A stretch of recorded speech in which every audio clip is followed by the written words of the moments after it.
এত নগ্ন পক্ষপাতমূলক স্বৈরতান্ত্রিক একটি অন্তর্বর্তী সরকার। এরা নিজেরাও কিন্তু বিগত সময় আমরা দেখেছি যে অন্তর্বর্তী সরকারের এখতিয়ার নিয়ে কিন্তু রাজনৈতিক দলগুলি প্রশ্ন তুলেছে, যদি অন্তর্বর্তীকালীন সরকারের তরফ থেকে বলা হয়েছে তাদের সবকিছুর ম্যান্ডেট আছে, আসলেই কি তাই? না, ছিল না তাদের ম্যান্ডেট, এবং তারা সবচেয়ে বেশি বুলি করতে শুরু করেছিল জাতীয়তাবাদী দলকে, কারণ তারা ধরে নিয়েছিল যে আওয়ামী লীগ চলে গিয়েছে, সবচেয়ে বড় দল জাতীয়তাবাদী দল, তারা ক্ষমতায় যাবে। তাদের প্রথমে চেষ্টা ছিল যে বিএনপিকে ঠেকাও, এবং বিএনপিকে ঠেকা দিকে তারা কি করতেন আপনি দেখবেন, তাদেরকে প্রথমে চাঁদাবাজ এটা সেটা ট্যাগিং করলো, তারপরে কি করলো, বিএনপি 3 মাসের মধ্যে কেন নির্বাচন চেয়েছে সেই জন্য তাদেরকে আক্রমণ করতে শুরু করলো। বিএনপির প্রধান ব্যক্তিদের নামে জঘন্য স্লোগান দেওয়া হলো ছাত্রদেরকে দিয়ে, তাই না? যারা জঘন্য স্লোগানগুলি দিত তাদেরকে আবার মানে মহাবীর হিসেবে ঘোষণা করতে শুরু করলো। তারপরে মব তৈরি করলো, এবং মবের মাধ্যমে আসলে পলিটিশিয়ানদেরকে এক ধরনের ভীতি প্রদর্শন করা, যে তোমরা যদি কোনো কথা বলো তাহলে তোমাদের বাড়িতে মব পাঠাবো, পাঠিয়ে কিন্তু তোমাদেরকে শায়েস্তা করবো। মুসলিনীর মতো শাসন এটা। এবং মানে আপনি এক স্বৈরতন্ত্র পার হয়ে যে একটা অন্তর্বর্তী স্বৈরতন্ত্র যে আসতে পারে, এটা কিন্তু আমরা কখনো কল্পনা করি না।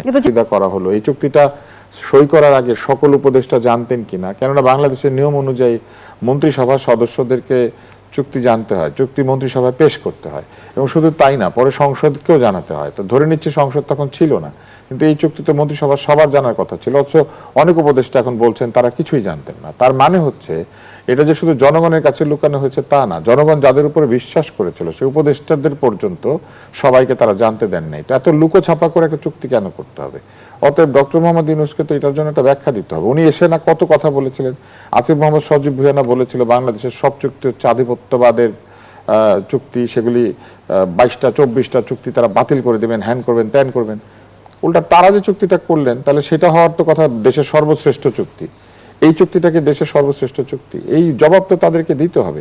তারা অন্তর্বর্তী সরকার, তারা ভোটে আসেন নাই, এর মানে তো এই না যে তারা জনগণের কাছে জবাবদিহির ঊর্ধ্বে। এবং এগুলো তারা করবেন বলে আপনি দেখবেন যে তারা ইনডেমনিটি চাচ্ছিলেন, আমাদেরকে কিছু বলা যাবে না, আমাদেরকে নিয়ে কোর্টে যাওয়া যাবে না, আমরা যেসব আইন বানাচ্ছি এগুলো নিয়ে কোর্টে যাওয়া যাবে না, সংবিধান সংস্কার করবেন সেই আইনগুলি নিয়ে কখনো কেউ কোর্টে চ্যালেঞ্জ করতে পারবে না, এরকম তারা কোর্টকে পর্যন্ত অবজ্ঞা করেছেন। এই একই লোকেরা সংস্কার করার সময় বলছেন কোর্টকে শক্তিশালী করতে হবে, অথচ নিজেদের বেলায় বলছেন কোর্টে যাওয়া যাবে না। মানে এত স্ববিরোধী।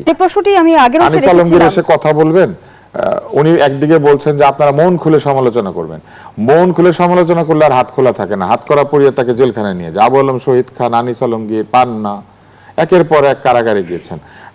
কিছু লোক সংবিধান নিয়ে আলোচনা করবেন, ওনারা সংবিধান নিয়ে আলোচনা করতে পারেন একটা জায়গায় বসে ঐকমত্য কমিশনে, তাহলে দেশের নাগরিকদের অধিকার নাই আরেকটা জায়গায় তারা সংবিধান নিয়ে আলাপ করবে? প্রত্যেক নাগরিকের তার সংবিধান নিয়ে আলোচনা করার অধিকার আছে। সংবিধান নিয়ে আলোচনার একটা সভা থেকে একাধিক লোককে ধরে নিয়ে গেছে এবং সেখানে মব পাঠানো হয়েছে। মব ওইখানে গিয়ে এরকম করার পরে যারা আলোচনা করছিলেন তারা ফোন করেছে পুলিশের আশ্রয় চেয়ে, পুলিশ এসে মবকে না ধরে ওদেরকে ধরে নিয়ে সেখানে আমার প্রশ্ন যে সংবিধানের কথা বলা বা স্বপ্ন দেখানো অন্তর্বর্তী সরকারের মাঝে যদি নিজেদেরই স্বচ্ছতা কিংবা জবাবদিহিতার ঘাটতি থাকে, তাহলে সেই সংস্কারে জনগণ আস্থা রাখবে কি? না, রাখবে না। এই সংস্কারের উপর আস্থা নাই, কারণ যারা গণতন্ত্রের কথা বলে নিজেদের মন্ত্রিসভার মধ্যে গণতন্ত্র রাখে না, যারা নিজেদের ঘরের মধ্যে একটা কিচেন বানায়, কিচেনকে দিয়ে দেওয়া হচ্ছে বেডরুমের উপর আধিপত্য, ড্রয়িং রুমের উপর আধিপত্য, যারা কিচেনে বসে বসে সিদ্ধান্ত নেয় যে বাংলাদেশে কি হবে, 7টা লোক মিলে নাকি বাংলাদেশের ভবিষ্যৎ ঠিক করতো, তো এই জায়গাতে বাংলাদেশকে নিয়ে গিয়েছিল। এটা কি তাহলে আরেক ধরনের স্বৈরতন্ত্র না? আপনি যখন শেখ হাসিনার সমালোচনা করবেন, ইউনূসেরও সমালোচনা করতে হবে একই রকম।